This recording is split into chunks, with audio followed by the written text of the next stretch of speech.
11월 4일 아침을 깨우는 말씀의 제목은 복음의 진리에 반응하십시오입니다.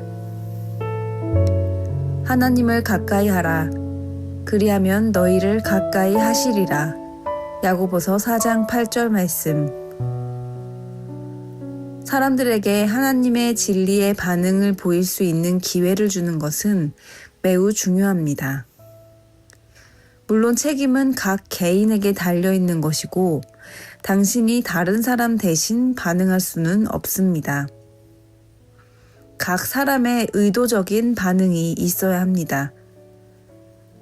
복음의 메시지는 언제나 사람이 반응하도록 인도합니다. 그러나 어떤 사람이 복음에 대한 반응을 거절하는 마비 상태라면 그에게 아무런 변화가 나타나지 않습니다. 그래서 복음을 듣기 전의 상태로 정확하게 돌아갑니다. 그러나 복음의 진리에 반응하면 그는 전혀 다른 사람이 됩니다. 성령에 의해 죄의 가책을 받은 사람 중에는 복음의 진리가 매우 어리석은 것처럼 생각되어 결국 복음에 반응하지 않는 사람들도 많습니다. 그러나 누구든지 자신을 재촉하여 반응하면 그는 즉시 살게 됩니다. 남은 모든 삶은 살아 존재하면 되는 것입니다. 내가 참으로 사는 순간은 온 마음을 다해 반응할 때입니다.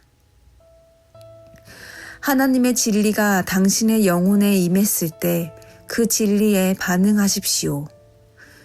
그렇지 않으면 그 진리는 그냥 떠내려가게 됩니다.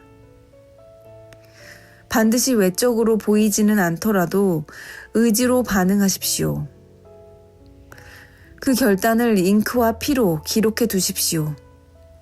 아무리 연약한 성도라도 그가 반응하는 순간에 예수 그리스도와 관계하게 되면서 자유하게 됩니다.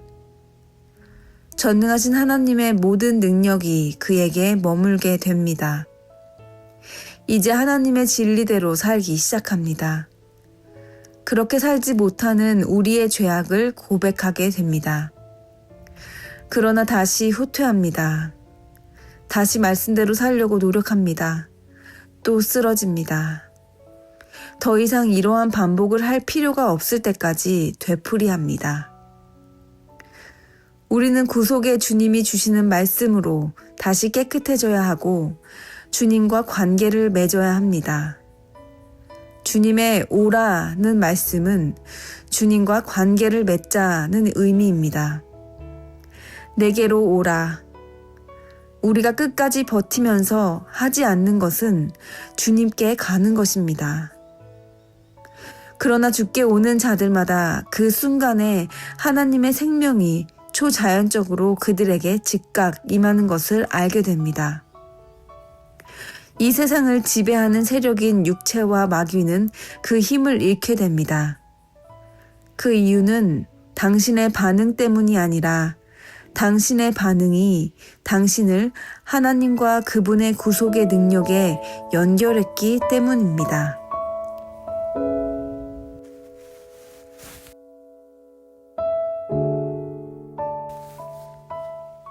교회 안에는 참 다양한 사람들이 존재합니다.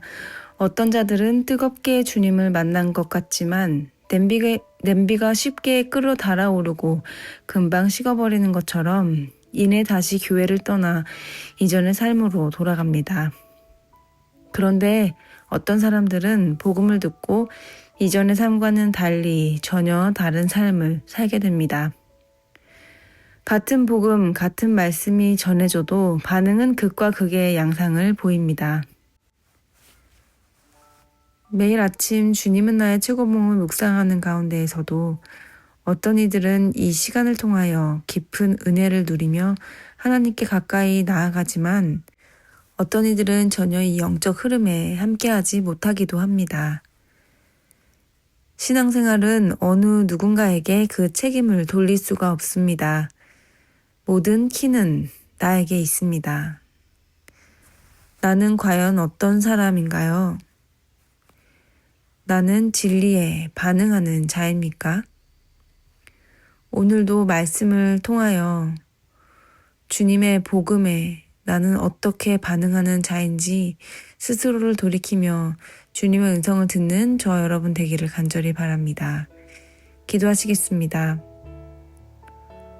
사랑하는 하나님, 우리에게 진리를 주셔서 진리를 알게 하심을 감사드립니다.